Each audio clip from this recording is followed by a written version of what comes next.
Hello नमस्कार जय हिंद भाई। आज की वीडियो में हम देखेंगे क्लास 12th के लिए रे ऑप्टिक्स में से रिफ्रैक्शन और रिफ्रैक्शन का फिनोमेना किस तरीके से होता है, जो उसके बेसिक कॉन्सेप्ट्स हैं उन सभी कॉन्सेप्ट को आज की वीडियो में कवर करेंगे।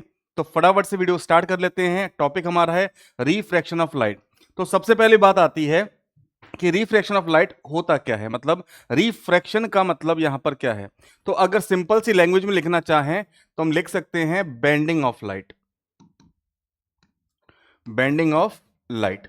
अब ये बेंडिंग कब होगी, तो जैसे आपने रिफ्लेक्शन में पढ़ा था, रिफ्लेक्शन में क्या होता है कि जब रे ऑफ लाइट किसी ऐसे सरफेस से टकराती है जो सरफेस हो आपका ओपेक, वहां से वो बाउंस बैक हो जाती है अपने ही पुराने मीडियम में, वो तो हो जाता है रिफ्लेक्शन। लेकिन रिफ्रैक्शन में क्या होता है, यहां पर आपका मीडियम चेंज होता है। यहां पर आपका मीडियम चेंज होता है, यानी एक मीडियम से दूसरे मीडियम में जाएगी। अब कौन से मीडियम, तो भाई दो जो हम मीडियम मानते हैं, एक मीडियम हमारा होगा रेयरर मीडियम, तो दूसरा हमारा होगा डेंसर मीडियम। ठीक है, एक हमारा होगा रेयरर मीडियम तो दूसरा होगा हमारा डेंसर मीडियम। अब यहां पर डेंसर मीडियम का मतलब ये नहीं है कि उसका जो डेंसर है यानी कि उसकी डेंसिटी की जनरली बात करें, नॉर्मल डेंसिटी के रिस्पेक्ट में बात नहीं कर सकते, मतलब ये मास डेंसिटी की बात नहीं होती, ये मास डेंसिटी की बात नहीं होती। ठीक है, ये किसकी बात होती है, तो ये होती है ऑप्टिकली की। ठीक है, तो इसे हम पूरा क्या बोलेंगे, ऑप्टिकली डेंसर मीडियम, और इसे क्या बोलेंगे, ऑप्टिकली रेयर मीडियम। तो ऑप्टिकली रेयर और ऑप्टिकली डेंसर मीडियम में क्या फर्क होता है भाई। ऑप्टिकली रेयर मीडियम उस मीडियम को बोलते हैं जिसमें स्पीड ऑफ लाइट कंसिडरेबली ज्यादा होती है, और ऑप्टिकली डेंसर मीडियम उस मीडियम को बोलते हैं जिसमें देखा जाए तो स्पीड ऑफ लाइट कम हो जाती है। तो यहां पर जो बेंडिंग ऑफ लाइट होती है वो चाहे तो रे ऑफ लाइट आपकी रेयर से डेंसर में जाए, या फिर आपकी रे ऑफ लाइट डेंसर से रेयर में जाए, दोनों ही केस में होती है। तो जो हमने लिखा यहां पर बेंडिंग ऑफ लाइट, ये बेंडिंग ऑफ लाइट अब होती ही क्यों है, रेयर से डेंसर में ऐसी क्या दिक्कत आ गई कि वो बेंडिंग कर गई, यानी कि बेंड हो गई। तो इसका रीजन होता है, मैंने मान लिया कि यहां पर हमारा मीडियम 1 है और ये हमारा मीडियम 2 है।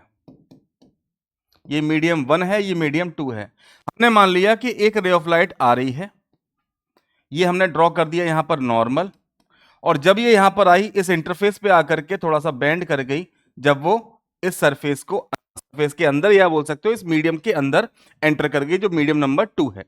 तो ये बेंडिंग ऑफ लाइट जो हुई है, इसका रीजन क्या है, इसका रीजन है जो स्पीड ऑफ लाइट होती है, वो स्पीड ऑफ लाइट अलग अलग मीडियम में अलग अलग होती है। तो अगर हम रेयर मीडियम की बात करते हैं तो यहां पर रे स्पीड ऑफ जो लाइट है वो ज्यादा होगी, और हम अगर डेंसर मीडियम की बात करते हैं तो वहां पर स्पीड ऑफ लाइट कम होगी। ठीक है, तो यहां पर लिख देते हैं कि speed of light is greater in rare medium और speed of light, speed is lesser in denser medium. ठीक है, जो स्पीड है लाइट की वो ग्रेटर होती है रेयर मीडियम में, वहीं पर अगर डेंसर मीडियम आ गया तो ये स्पीड कैसी हो जाती है, लेस हो जाती है। अब कंपेरेटिवली कैसे चेक करोगे, तो यहां पर कंपेयर हमने कर दिया एयर को और वाटर की बात कर ली, यानी कि दो मीडियम ले लिए। अब इनमें से जिसमें स्पीड ऑफ लाइट ज्यादा है वो हमारा क्या हो गया, वो हमारा हो गया रेयर मीडियम, और जिसमें स्पीड ऑफ लाइट कम है वो हमारा हो गया डेंसर मीडियम। तो यहां पर जो एयर है वो कंपेरेटिवली क्या होती है, इससे रेयर होती है, तो यहां पर ये आपका हो जाएगा रेयरर मीडियम, और वाटर में स्पीड कम होती है एज कंपेयर टू एयर, तो ये हो जाएगा आपका डेंसर मीडियम।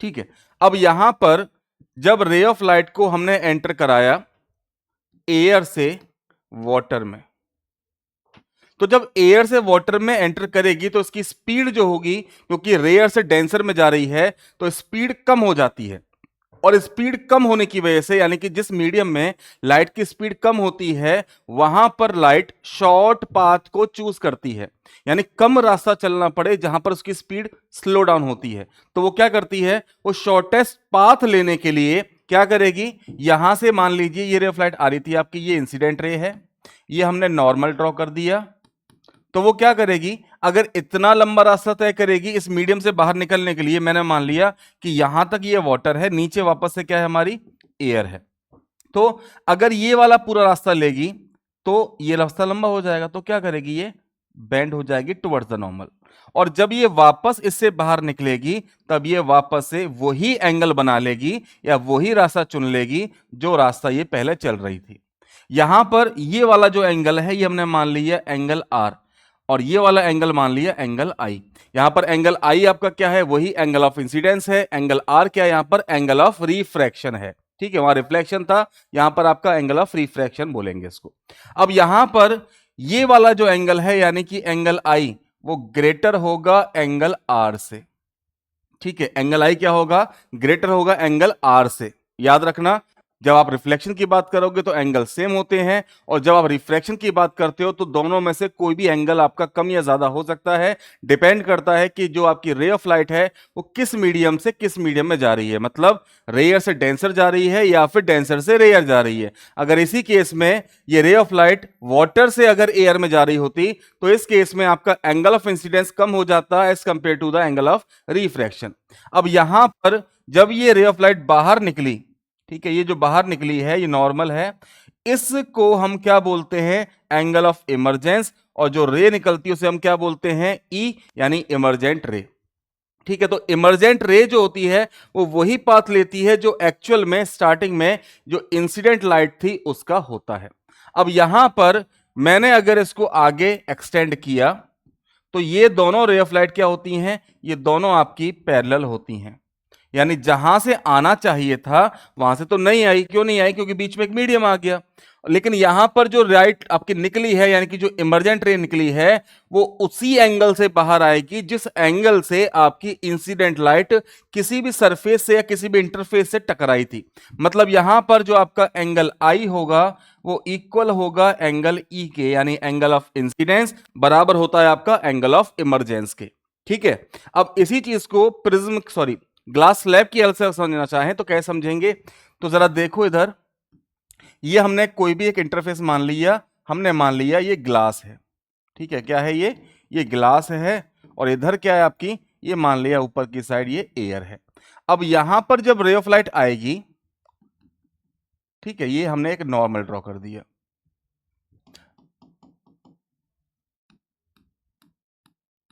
नॉर्मल ड्रॉ कर दिया एक।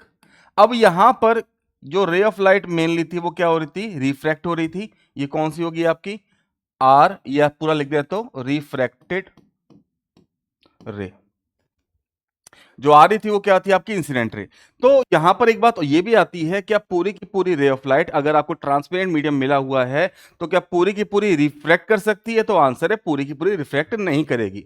कुछ पार्ट क्या होगा, कुछ पार्ट इसका रिफ्लेक्ट बैक भी हो जाएगा, कुछ पार्ट इसका रिफ्लेक्ट बैक भी हो जाएगा, और कुछ पार्ट क्या हो जाएगा, इस ग्लास के थ्रू एब्जॉर्ब भी हो जाएगा, ठीक है। मतलब जब रिफ्रैक्शन होता है तो कुछ पार्ट रिफ्लेक्ट भी होता है और कुछ पार्ट एब्जॉर्ब भी होता है, यानी कि तीन चीजें हमें यहां पर मिलती हैं, ठीक है। अब यहां पर ये वाला जो एंगल है ये हो गया आपका एंगल आई, ये वाला एंगल हो गया आपका एंगल आर, और ये वाला एंगल भी क्या हो गया आपका एंगल आर। इसको कैपिटल से लिख दिया, इसको स्मॉल से, क्योंकि ये एंगल कौन सा है आपका एंगल ऑफ रिफ्लेक्शन है, और ये एंगल कौन सा है आपका एंगल ऑफ रिफ्रैक्शन है, ठीक है। एक रिफ्लेक्शन है तो दूसरा रिफ्रैक्शन है।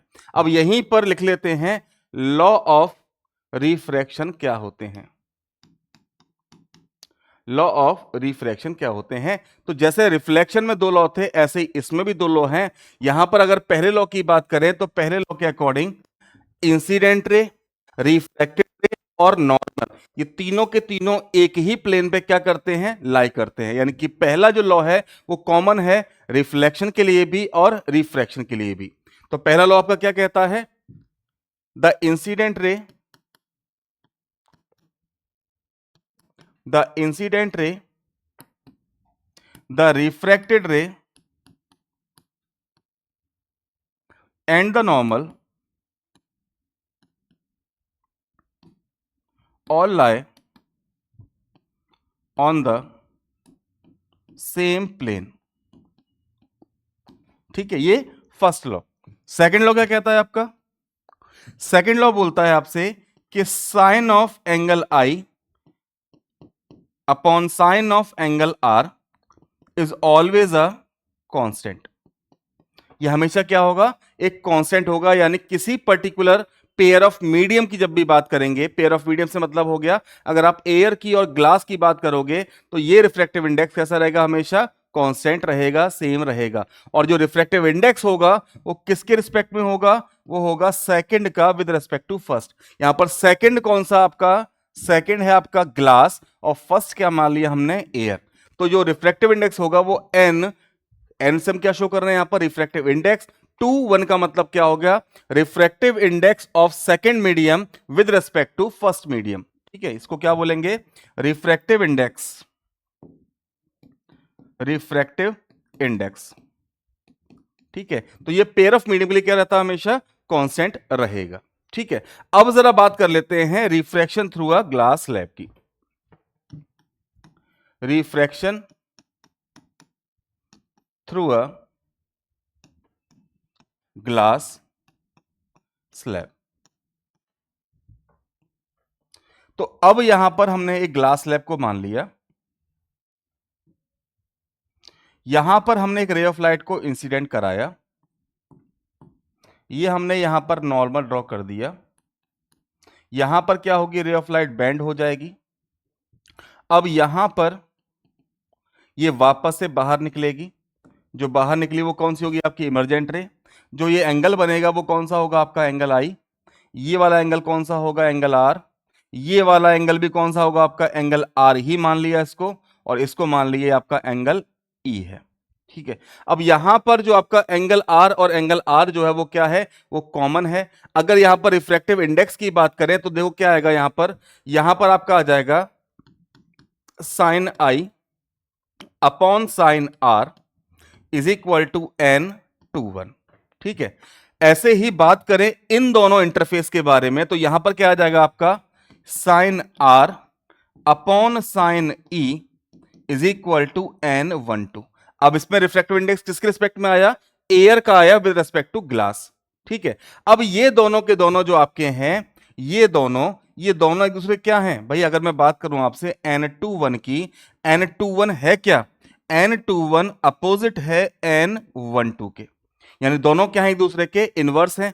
तो यहां से अगर इस वैल्यू में पुट करना चाहें तो n/2 की बात करें तो क्या है आपका साइन आई अपॉन आपका है sine R is equal to 1 में आ जाएगा आपका sine R upon sine E. तो यहां से sine I upon sine R is equal to हो जाएगा आपका sine E upon sine R. यहां से साइन आर क्या हो गया, कैंसिल हो गया। तो साइन आई किसके बराबर होगा, साइन ई के। अब यहां पर मान लिया हमने if the angle R so small, अगर हमारे एंगल बहुत छोटे हैं तो एंगल आई बराबर किसके हो जाएगा, आपका एंगल ई के।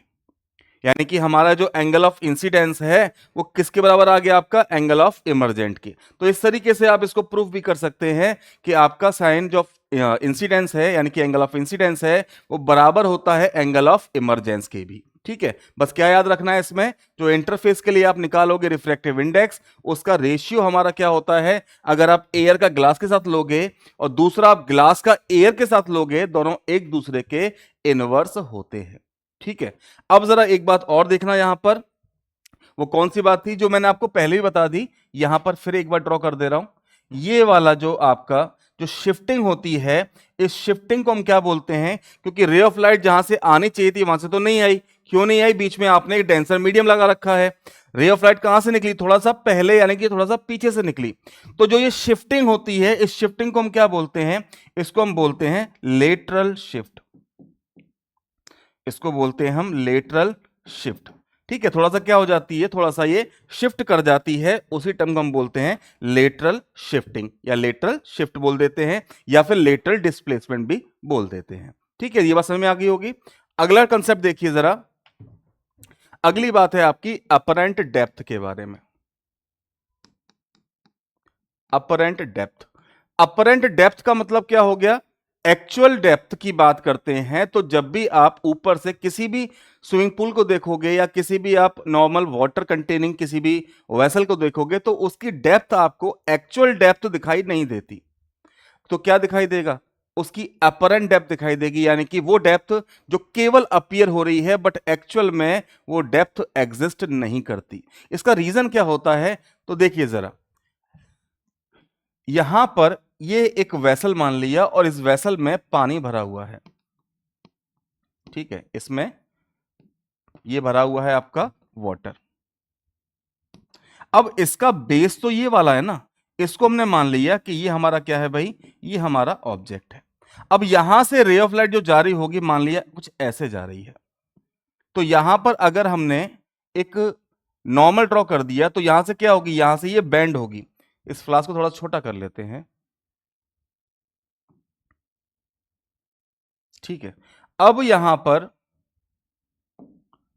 अब यहां पर मान लिया कि ये रेड लाइट बेंड कर गई। अब देखो यहां पर डेंसर से रेयर में जा रही है, तो डेंसर से रेयर में जाएगी तो क्या होगी, away from the normal bend कर जाएगी। ये वाला जो एंगल होगा ये होगा आपका एंगल आई, और ये वाला जो एंगल होगा ये होगा एंगल आर।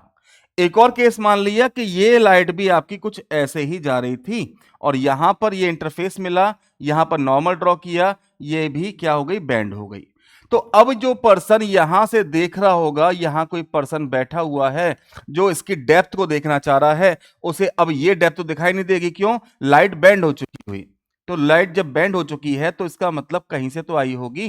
तो इसको अगर एक्सटेंड करें तो यहां कहीं पर ये हमने मान लिया ओ डैश, यानी ये वो डेप्थ है। देखो ये वाली जो ऑब्जेक्ट दिख रहा है आपको, ऑब्जेक्ट का मतलब यहां पर इसकी डेप्थ की बात हो रही है, इसके बेस की बात हो रही है। तो ये वाली जो डेप्थ है ये तो हो गई एक्चुअल डेप्थ, ये हो जाएगी एक्चुअल डेप्थ। और ये जो दिखाई दे रहा है ये वाली पोजीशन, ये हो जाएगी अपरेंट डेप्थ, ये हो जाएगी आपकी अपरेंट डेप्थ। यानी कि वो डेप्थ है जो अपीयर हुई बाहर से बट एक्चुअल में ये डेप्थ तो नहीं थी। तो डेप्थ कौन सी थी, डेप्थ तो ये वाली थी, ये वाली, लेकिन ये तो दिखी नहीं। रीजन क्या था ना दिखने का, क्योंकि इस कंडीशन में जो रे ऑफ लाइट जा रही है वो डेंसर से रेयर में जा रही है, और डेंसर से जब रेयर में जाएगी तो उस कंडीशन में क्या होगा, लाइट बेंड होगी अवे फ्रॉम द नॉर्मल। तो यहां भी क्या हुआ, away from the normal bend हो गई। तो जो पर्सन इसको साइड में देख रहा था, साइड में का मतलब साइड से देख रहा था, तो उसके लिए डेप्थ कहां पर हो गई, उसके लिए डेप्थ यहां शिफ्ट हो गई। अब मान लिया पर्सन सीधे ऊपर से देख रहा हो, तो उस कंडीशन में क्या होगा, ये हमने मान लिया कोई टब है, इसमें पानी भरा हुआ है,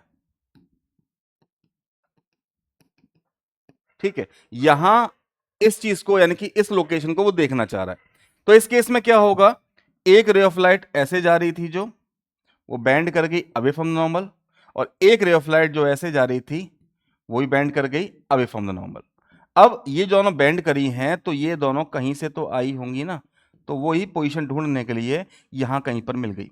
तो ये वाली जो पोजीशन है ये वाली, ये क्या हो गई आपकी, ये आपकी अपरेंट डेप्थ हो गई, और ये वाली कौन सी होगी आपकी, ये रियल डेप्थ हो गई, ठीक है। तो रियल डेप्थ तो दिखाई दे ही नहीं रही है, क्या दिख रहा है इसमें, अपरेंट डेप्थ दिखाई दे रहा है। तो अब ये जो एक्चुअल डेप्थ वाला कंसेप्ट है समझ में आ गया होगा, किस वजह से होता है, क्योंकि मीडियम चेंज हुए हैं। और इस केस में होता क्या है, जो रे ऑफ लाइट है आपकी वो डेंसर मीडियम से रेयर मीडियम में चलती है, और डेंसर से जब रेयर में चलती है तो रे ऑफ लाइट आपकी away from the normal bend कर जाती है। यही कुछ रीजन है जिसकी वजह से जब हम स्टिक को, कोई भी एक स्टिक है उसको हमने पार्शियली पानी में अगर डिप कर देते हैं तो वो हमें बेंड हुई दिखाई देती है, टेढ़ी दिखाई देती है। वो टेढ़ी दिखाई देने का रीजन भी क्या है, वो भी रीजन आपका रिफ्रैक्शन ऑफ लाइट ही है। यानी उस केस में भी क्या हो रहा है, जो आपकी रे ऑफ लाइट है, जो छड़ी का हिस्सा बाहर निकला हुआ है वो तो सीधे आपकी आंखों में आ रहा है, लेकिन जो उसी स्टिक का हिस्सा पानी में डूबा हुआ है, वो डूबा हुआ हिस्से में से जो लाइट आ रही है वो बैंड होके आ रही है, जिसकी वजह से रे ऑफ लाइट आपको वहां से जब भी बैंड होकर के आएगी तो आपको वो स्टिक का जो पोर्शन है जो पानी के अंदर डिप है वो आपको थोड़ा सा टेढ़ा दिखाई देगा। और यही रीजन है जो आपका डेंसिटी का चक्कर है, यानी कि जो आपकी ऑप्टिकली डेंसर मीडियम या रेयर मीडियम का जो आपका कंसेप्ट है, यानी कि दो चीजें हैं, उसकी वजह से आपको काफी सारे फिनोमेना देखने को मिलते हैं। जैसे कि लेमन को अगर आप पानी में डाल दो तो वो आपको उठा हुआ दिखाई देगा ही, लेकिन साइड में अगर साइडवे से आप देखोगे तो वो आपको थिकर दिखाई देगा, यानी कि अपने साइज से ज्यादा मोटा दिखाई देगा। तो ये कंसेप्ट सारे हैं आपके रिफ्रैक्शन ऑफ लाइट के बेस पर। ठीक है, तो ये थे आपके टॉपिक आज की क्लास के। कल हम देखेंगे जो हमारा टोटल इंटरनल रिफ्लेक्शन है, और साथ में हम कवर अप करेंगे प्रिज्म से देखने वाले रिफ्रैक्शन के पार्ट को। और अगली वीडियो में हम जो आपके स्फेरिकल लेंसेज हैं उनसे भी रिफ्रैक्शन को देखें किस तरीके से परफॉर्म होते हैं। तो वो क्लास बहुत इंपॉर्टेंट रहने वाली है। इसमें आपके बेसिक्स हो गए, उसमें आपके टू द पॉइंट चलेंगे सारे के सारे कंसेप्ट को लेकर के। तो भाई वीडियो कैसी लगी वो बता दीजिएगा, पसंद आई हो तो एक बार लाइक कर देना, और कोई डाउट हो तो एक बार कमेंट भी जरूर से कर देना। चैनल को सब्सक्राइब ना किया हो तो एक बार सब्सक्राइब भी कर लेना। मुलाकात आपसे अगली वीडियो में करेंगे, तब तक के लिए थैंक यू वेरी मच।